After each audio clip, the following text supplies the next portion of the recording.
Nación, nacionalidad, realidad nacional, son conceptos que están todos conectados, tienen que ver unos con otros, pero al mismo tiempo se distinguen, son distintos. Nacionalidad, nación, la nación en su sentido político.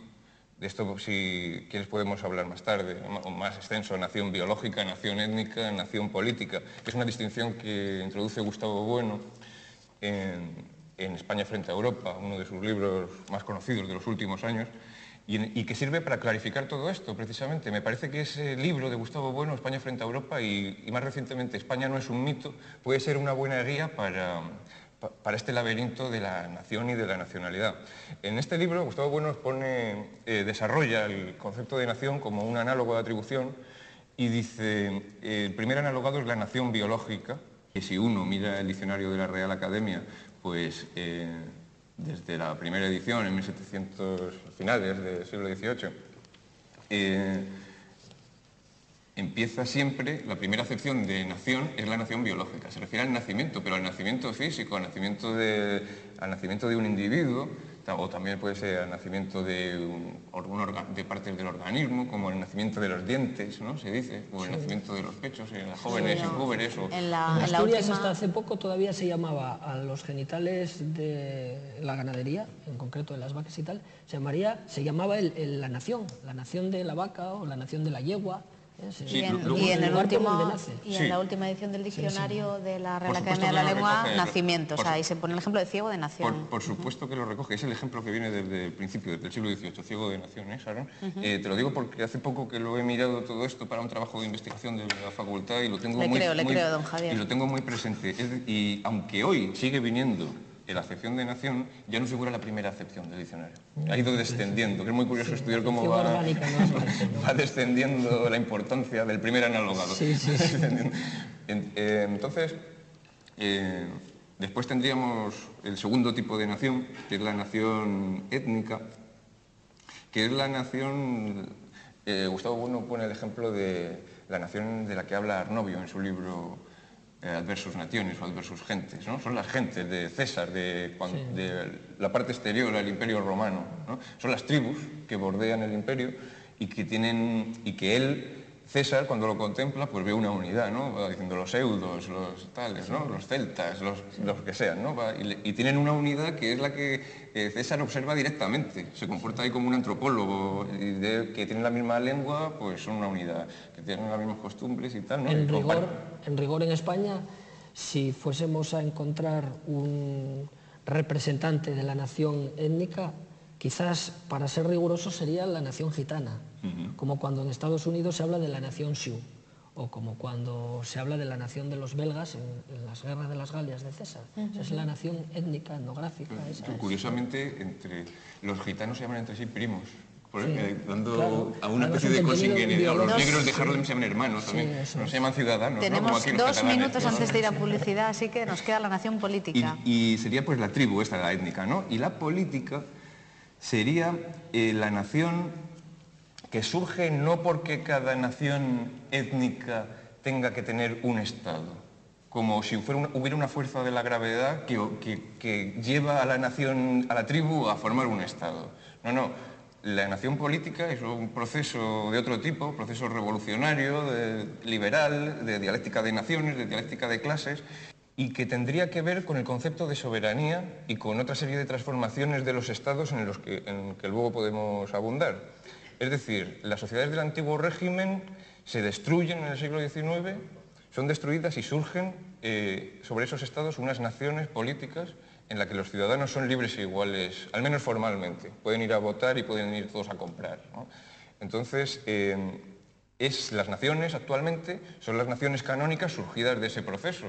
Pongamos Alemania, Francia, España, o todas las naciones iberoamericanas, surgidas también en ese momento. Entonces, eso en principio es una nación política.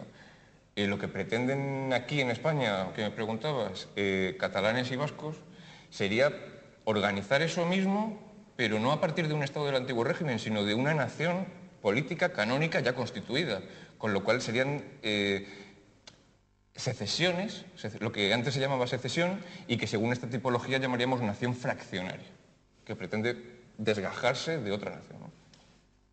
En principio con las mismas intenciones que puede tener España, ¿eh? Lo digo esto para muchos supuestos defensores de la nación que ven ahí pues mafias, seres totalitarios. No, no, no, estos independentistas quieren lo mismo, quieren democracia, libertad y paz.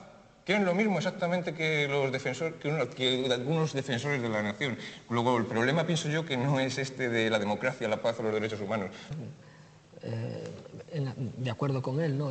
Realmente es la Revolución Francesa con la que aparece la nación política, y luego aparecerá también con la Revolución Española, unida a la Guerra de la Independencia, y la Revolución Francesa lo que hace realmente es desestructurar, analizar al máximo, intentar barrer al máximo todo lo que hacer tabla rasa, todo lo que suponía el antiguo régimen, hasta un punto determinado que es donde aparecen los individuos, los átomos que van a componer el Estado. Y a partir de ahí empieza la reconstrucción de esa nueva nación, donde el individuo va a tener condiciones de igualdad respecto al resto de los individuos, donde desaparecen los privilegios y donde la tabla rasa se hace ya no solo a nivel de los privilegiados, tales como podrían ser la aristocracia o el clero, sino también a nivel de los gremios, a nivel de las lindes de las fincas, a nivel de los procesos de herencia, los mayorazgos, etcétera, etcétera. Entonces aparece el individuo. Esa es la nación política en la que estamos actualmente. Yo totalmente de acuerdo con lo que expresan Remigio y Marcelino, es decir, la sociedad antigua o del antiguo régimen está estructurada de una determinada manera, está racionalizado ese cuerpo de la sociedad política de una determinada manera, que es en estamentos, es decir, una racionalidad que decimos anatómica de partes pues como los brazos, el cerebro, no sé qué. Entonces está ahí el rey, el clero y el tercer estado, o sea, la aristocracia, el clero y los artesanos y labradores. Y no tienen y votan así en las Cortes, de hecho, votan por estamentos, es 3 votos, siempre de 2 contra 1, ¿verdad? Y sin embargo la Revolución Francesa es otra cosa. La Revolución Francesa rompe los estamentos y los que van a votar son los individuos, los átomos que componen. Esto no quiere decir que las clases hayan desaparecido, porque las clases subsisten materialmente, como luego supieron ver anarquistas y comunistas. Es decir, no se ha creado el individuo, se ha creado el individuo, pero no un individuo megárico, no es el individuo flotante de Avicena o el individuo burgués liberal de la libertad del individuo, emprendedor, etc. No es ese individuo el que se ha creado, es otra cosa. La diferencia entre nación y nacionalidad es la diferencia que hay entre un término y una relación. La nación es el término y la nacionalidad es la relación que tiene el individuo con el Estado al cual pertenece, es decir, nacionalidad española, que es la que viene en el carnet de identidad. Entonces la nacionalidad es una relación entre el individuo y el Estado, no un término positivo como el de la nación canónica. Entonces cuando se habla de nacionalidades catalana o vasca o andaluza, tal, que se habla no ya solo en nuestra Constitución, sino desde la época del 19, desde Pi Margall, su libro famoso, Las nacionalidades, se empieza a hablar de nacionalidad como si fuera un término, no como si fuera una relación. Es decir, es un término que lo que quiere significar es una comunidad que tiene la misma lengua, los mismos genes, la misma gastronomía, la misma tal, y entonces ahí sí que podemos encontrar esas zonas dentro de un mismo Estado o nación política canónica, ¿no? Que es lo que quiere significar. Ahora, la contradicción se ve claramente cuando se habla de unidad, indivisibilidad y cuando luego se habla de autonomía. ¿Qué quiere decir eso de la autonomía? ¿Que se dan ellos a sí mismos las leyes? ¿Es eso lo que quiere decir autonomía? Porque, claro, no se pueden dar a sí mismos las leyes, en cuanto la soberanía es única, la soberanía es la española. Y entonces ahí, por decirlo rápidamente, Cataluña o el País Vasco no pueden hacer un referéndum para salirse de España porque ellos mismos son España. Es decir, tan mío es Cataluña o el País Vasco como lo es de ellos.